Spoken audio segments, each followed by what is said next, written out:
Hello everyone and welcome back to my channel. This video is the third part of my Phantom Dancer Emperium Breaker build series. If you haven't seen the previous videos, don't worry. I've added the links in the description below, so you can easily catch up. Today, I will be walking you through the skills and runes you need for the Phantom Dancer in War of Crystal (GVG) as an Emperium Breaker. If you find this helpful, don't forget to like the video and subscribe for more tips and guides. Alright, let's get started with the Thief class skills. First, you'll want to max improve fleet to level 15. This gives you a permanent increase of 30 fleet plus an additional 5% and plus 15% move speed. Like I mentioned in the previous videos, this build has an amazing feature. Each time you successfully dodge a physical attack, you'll heal yourself. Super handy for staying in the game longer. Next, max hiding to level 10. This will reduce the cooldown from 10 seconds to 5 and cut the move speed penalty to 35%. With this, you can move faster and stay in hiding longer. After that, you'll have 20 skill points left. Feel free to use them however you like, as it won't affect the core of the build. Moving on to the Rogue class, start by maxing Tunnel Dive at level 5 to reduce the move speed penalty while hiding, and you'll get a permanent boost to flee. Perfect for dodging those attacks. Since we're using a bow as our main weapon, max out Vulture's Eye at level 20. This increases your auto attack range by 50%, and the damage gets stronger the further away you are. It can go up to 60%, so you'll be hitting hard from a distance. Next, max Enhanced Hiding to increase your move speed by another 20% while in hiding.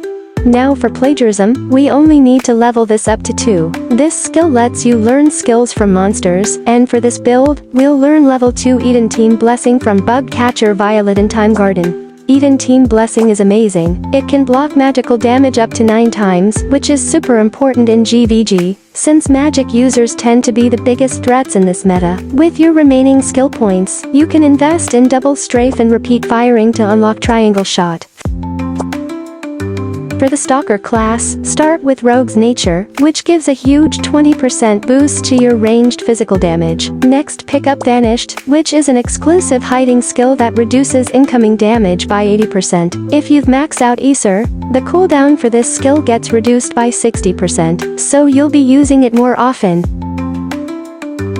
Now for Shadow Chaser skills. Begin with Auto Shadow, which will trigger Eden Team Blessing during auto attacks with a 13% chance. This means you'll trigger it every 3 to 4 seconds if you keep up your attacks. Then, go for Covered Shot, which gives you an 80% chance to stay hidden while auto-attacking. Such a sneaky and useful skill. Next, we have Deadly Infection, which boosts your resistance to abnormal statuses by 40% and reflects those statuses back to your enemies. You only need this at level 10 to keep the cooldown short. Max out Threaten next. Although the skill says it requires a dagger, bow users can still use it when equipped with the Death Infection rune with the 3rd line. Since you can attack while hidden with Covered Shot, make sure to max Shadow Chase at level 5 to increase your physical damage and attack by 30%.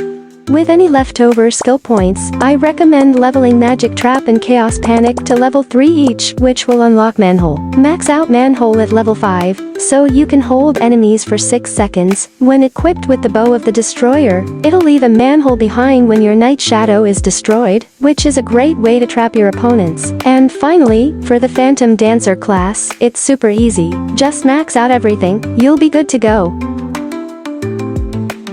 And that wraps up the skill build. Now, let's move on to the recommended runes I'm using for this Phantom Dancer build. Starting with Arcane runes, my top pick is the Cunning rune. While this build is already pretty tanky, you might run into some god weapon users who can take you down quickly. This rune is a lifesaver. If you take damage that exceeds 15% of your max HP, it gives you a chance to go into hiding, making your attacker unable to hit you for 2 seconds. It's the perfect moment to recover your HP and get back in the fight. Next up is the Spirit rune. The Phantom Dancer's survivability really depends on skill usage, and since SP recovery items have a long cooldown, this rune helps keep your SP in check, so you can last longer in battle. As for the 3rd Arcane rune, I'm still experimenting. I haven't found one that really stands out yet. so feel free to pick any rune that gives you the highest extra max HP. It's always good to have more health. Now, let's move on to the Phantom Dancer's exclusive runes. First, we have the Death Infection rune, which I mentioned earlier. You'll definitely want to get this rune with the third line effect. When you're under attack and in the deadly infection state, the attacker will be affected by the threaten effect for 4 seconds. Super useful for keeping control of the battlefield. Next is the Dark Tracking rune.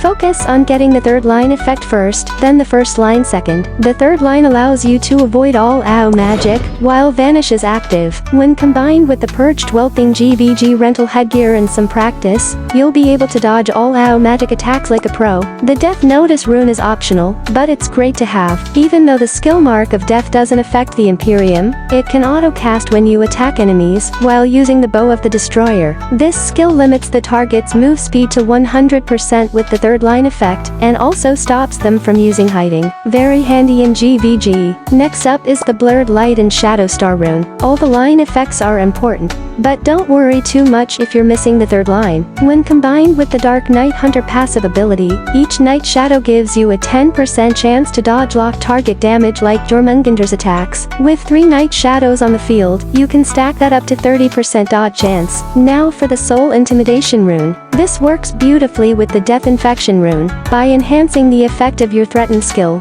making it even more effective during fights. Finally, there's the Dark Shadow Sacrifice Ceremony Star rune. The third line effect casts Shadow Sacrifice on you when your Night Shadow is destroyed, and when Crow Shield disappeared, the passive ability Shadow Sacrifice Resurrection will heal you for 15% of your max HP. While we already have great healing from dodging attacks, this rune is a nice bonus, but not a must-have.